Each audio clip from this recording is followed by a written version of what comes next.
Well, Michael, I want to play a game. So far, in what could loosely be called your life, you've made a living watching others. Society would call you an informant, a rat, a snitch. I call you unworthy of the body you possess. My name is Yesenia. This is my cousin. Clea? My name's Josh. This is my brother. And we work together on a team under a business name, Anime Chibi Sen Pinata Legends. We come from a long line of pinata makers. It's 4 generations, and we are actually the 3rd, and we're teaching the 4th. Yeah, but we also have a lot of support. Yeah, like helping, you know. Yeah, a lot of our family helps. The parents. Yeah. Our dad, this is his place. My aunt told us that we were like one of the first families to bring piñatas to Los Angeles. And from then, they taught other people, and then they all branched out.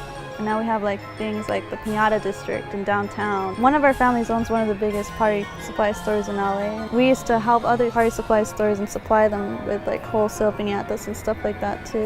The act of beating the piñata is like overcoming the 7 deadly sins. So it's more of a cultural thing, but then it started turning into more commercialized thing and something that everyone can like be involved in now, since you can make it for any kind of event. The process of making a piñata all starts with my brother here. Sketch starts with an idea. From the sketch, he assembles the cardboard structure, he makes the skeleton of it. And I just gotta fill in these gaps here.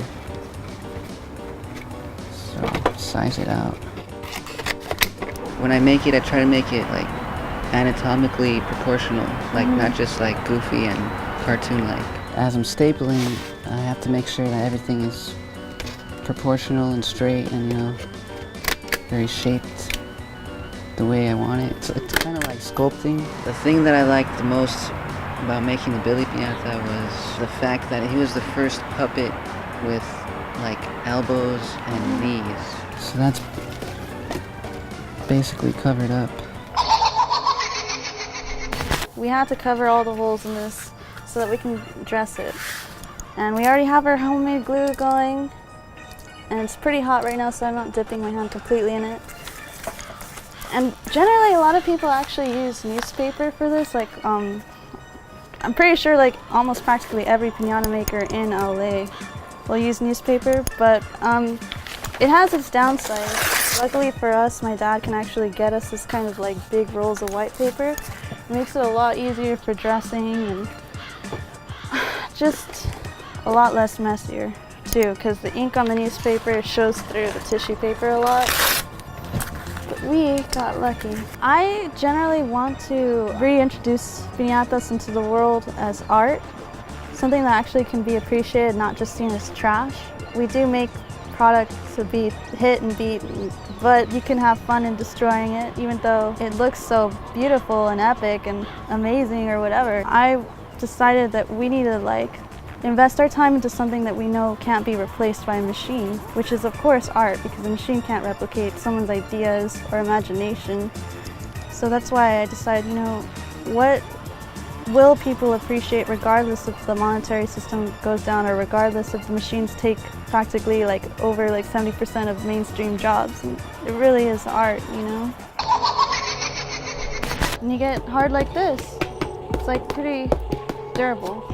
And then we start dressing it with tissue paper, and we use various techniques to manipulate tissue paper, crepe paper, and then we use paints and glue guns and spray paints and glosses and all this stuff. And they had like a baby shower for one of my cousin's friends, and then they made them diaper piñata, and then they put like pretend crumpled up brown paper, and you know what that is. Now we're gonna work on dressing his torso. We're gonna put his suit on.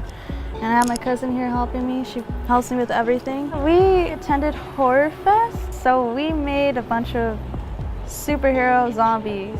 Spider-Man zombie form, the Hulk, Iron Man, Superman. Every character that we have made regularly, we've made into zombie form. I like other countries' horror films like, you know, like The Grudge or The Ring, which traumatized me for life. Pretty much I have nightmares about that girl. Like, she's like the main thing that like haunts me. It's horrible.